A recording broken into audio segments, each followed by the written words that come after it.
Hey, what's going on, guys? Welcome to the channel. The UFC recently announced the main event for UFC 292. It will be Aljamain Sterling versus Sean O'Malley for the bantamweight title. And I believe that Dana White and the UFC are hoping and praying that Sean O'Malley wins this fight. And I think they are hoping and praying so much that they are openly trying to stack the deck against Aljamain Sterling and trying to give Sean O'Malley an advantage going into UFC 292.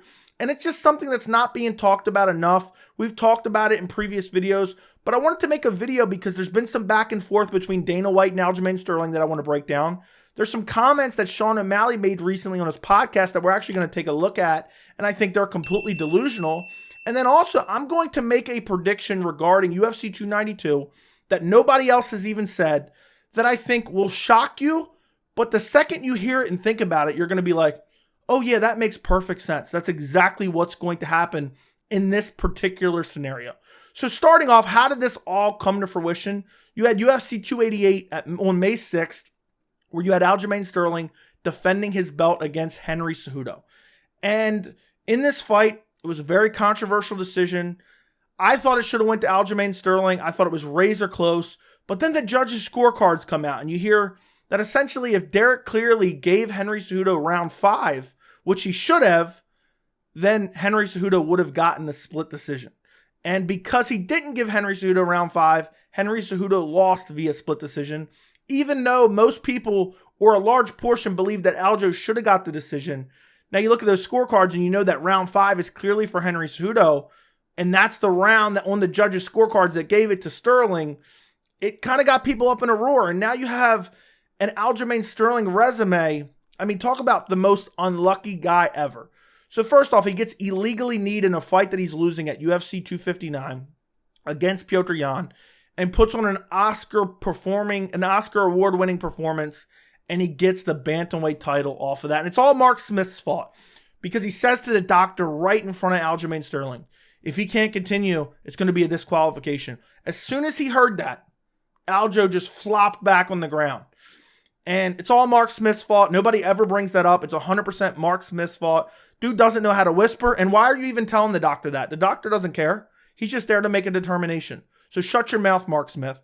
Anyway, then after that, he fights Petr Yan the following year and gets a controversial split decision.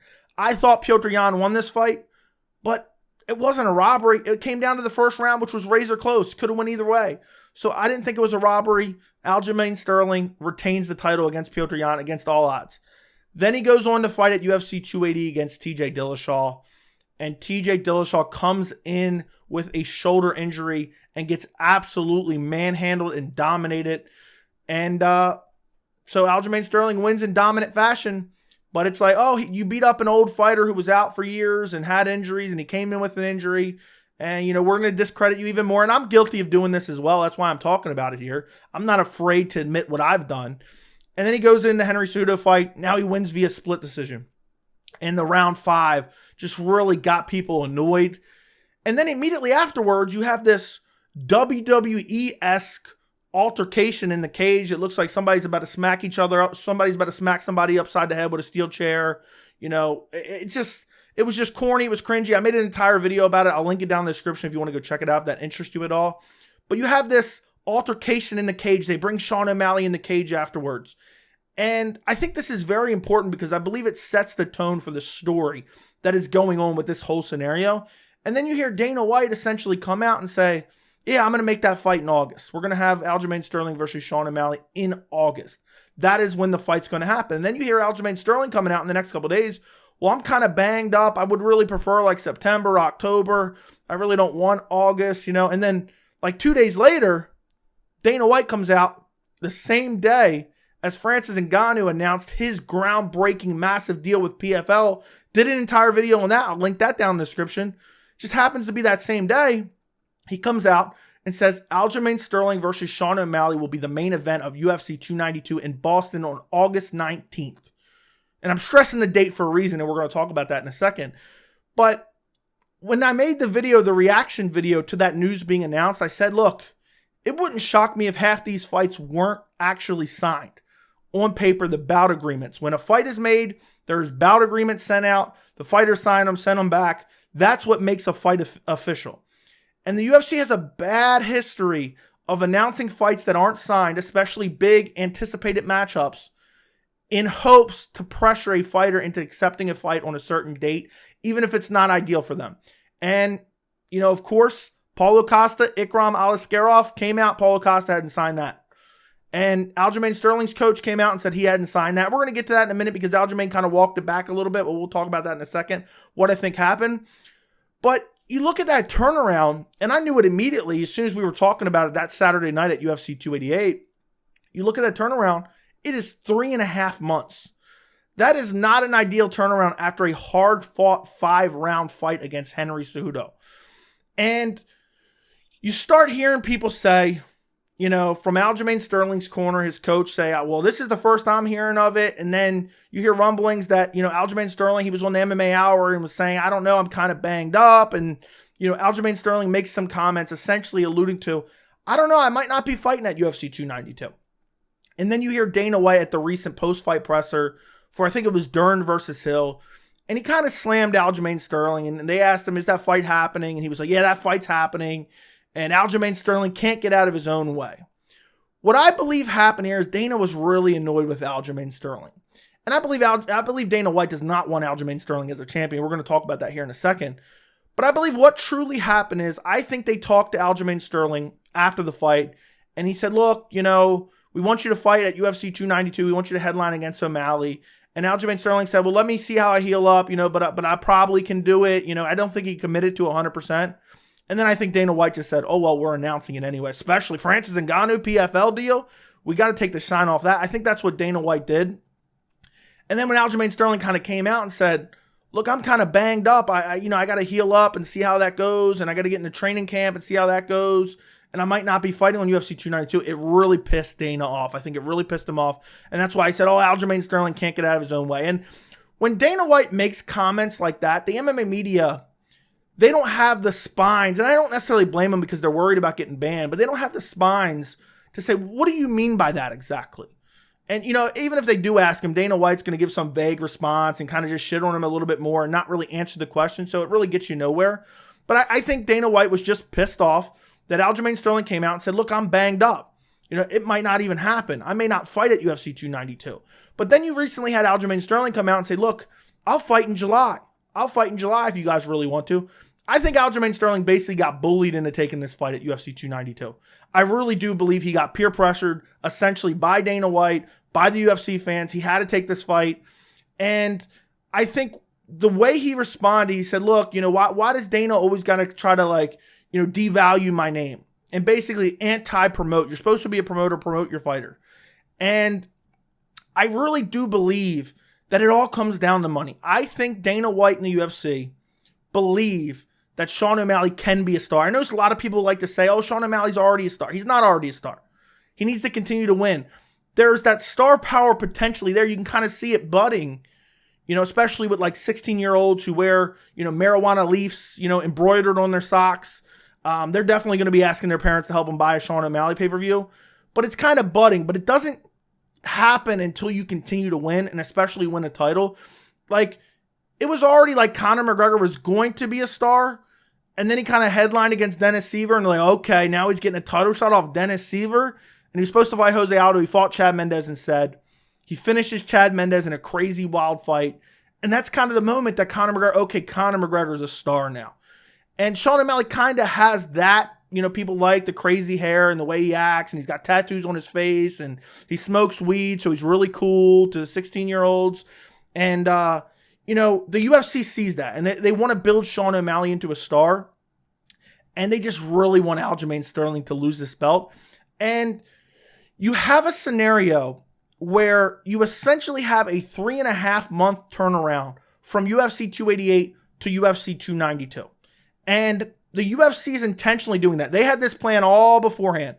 Evidence is Henry Cejudo talking about this date in the corner at UFC 288. They talked about that date. They said August 19th. And John Anik was asked about it, and he got really squirrely and weird. This was all planned ahead of time. This was all planned ahead of time for UFC 292. They wanted to put Sean O'Malley fighting for the bantamweight title 3.5 months exactly after UFC 288. And the reason they want to do this is because they want to give Sean O'Malley a extra leg up in this fight. Because now all of a sudden, Aljamain Sterling, he already has a tough weight cut. He's coming off a 5-round war against Henry Cejudo, where he took a lot of shots, and he just went through a 3-month training camp, and now he's got to turn around in 3.5 months and fight Sean O'Malley, a completely different style matchup from Henry Cejudo. Meanwhile, Sean O'Malley beat Petr Yan in October at UFC 280. Coincidentally enough, Aljamain Sterling fought on that same card, and Sean O'Malley's just been sitting out training his wrestling and looking to defend takedowns because he knew he's fighting Aljamain Sterling or Henry Cejudo. And, he's been preparing for this matchup for 10 months. He's going to be fresh. By the time August comes around, it will be 10 months since Sean O'Malley last fought against Petr Yan. And that's a massive advantage for Sean O'Malley when Aljamain Sterling's not going to come in at 100%, and most fighters don't come in 100%. And the UFC is doing this intentionally. We talked about it in the immediate aftermath of UFC 288. I talked about it in my post-fight. I made a video about the WWE antics, and I talked about it in that video as well. The UFC is intentionally doing this because they want to give Sean O'Malley an edge in this fight because they want him to dethrone Aljamain Sterling. And when Sterling's kind of said, he's kind of pointed it out, we're going to take a look at a clip here in a second, when he's kind of pointed out, like, look, you want me to turn around in 3 months? I don't know if I'm going to make this. And he tweeted out something along those lines. And on Sean O'Malley's podcast, his coach read it to him, and then Sean O'Malley responded with this. Let's take a look at what he had to say. You have 4 months. I know people keep saying, I know you said 3 months. It was 4 months from a fight. Take 2 months off, heal up, and then train hard for 2 months. It ain't fucking science. Or is it? Could be science. You know what I mean? Math plus 2. So there you hear Sean O'Malley saying, oh, well, he's got 4 months. He can take 2 months off and then 2 months for training camp. There he goes. It's not that difficult, is what O'Malley's saying. Well, first off, the amount of days between UFC 288 and UFC 292 is exactly 105 days. If you go off, there's 30 days in a month. I know some have 31. That's 3.5 months. Well, if he takes a week off at least after his Henry Cejudo fight, essentially you're looking at 3 months. Typically, champions, when they're fighting 5-round fights, like to have a 12-week training camp. So essentially, he's jumping right back into training camp, even if he's nursing injuries from the Henry Cejudo fight. So for Sean O'Malley to act like, oh, it's no big deal. It's no big deal that Aljamain Sterling has to get back in there. It's 4 months. Let me shape this narrative where everyone can start saying 4 months. All his fanboys can start saying 4 months. That's just not accurate. It's basically 3 months. But if you want to get official, from 288 to 292, it is essentially 3.5 months exactly, which is just downright unfair for Aljamain Sterling, especially when he just went through a 5-round fight. It's not like he got a first-round knockout. And then on top of that, he's got to cut weight again in 3 months. That's not ideal for him at all. And then it's especially egregious when you look at O'Malley's recent resume.